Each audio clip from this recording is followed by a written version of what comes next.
The descendants of Shem were purposely targeted with Canaanite education system. Let me explain. This is George Peabody, and George Peabody was a Canaanite financier and banker who started the George Peabody Foundation. Now, old George stinking ass got in bed with the Rothschilds and started his very own banking house in London, and got in bed with another financier Canaanite named J.P. Morgan, and turned the Peabody Fund into J.P. Morgan & Co. Now, J.P. Morgan became one of the biggest banking systems in America as of today. Now, hold that thought, because George and J.P. had a problem. You see, their problem was the descendants of Shem. You see, they know that the descendants of Shem are scholars, very smart. And see, the Canaanites do not want the descendants of Shem waking up and enacting Deuteronomy 7. So what did they stinking ass do? Rally up the troops and create something called the Humanist Manifesto. Humanists believe the universe is self-existing, not created. Man is part of nature.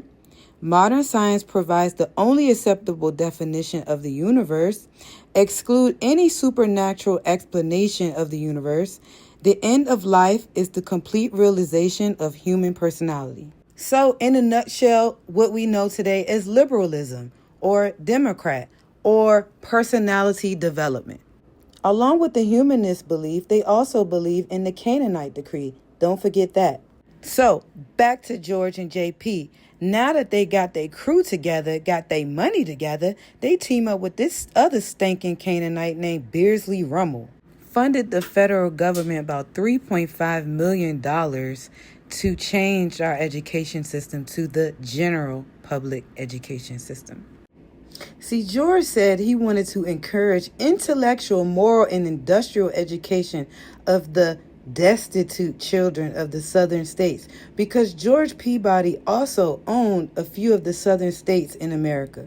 And because much of the South was under military control, or the end of Reconstruction, the foundation worked alongside federal authorities, the Freedmen's Bureau, and the military appointed officials like Beardsley Rummel.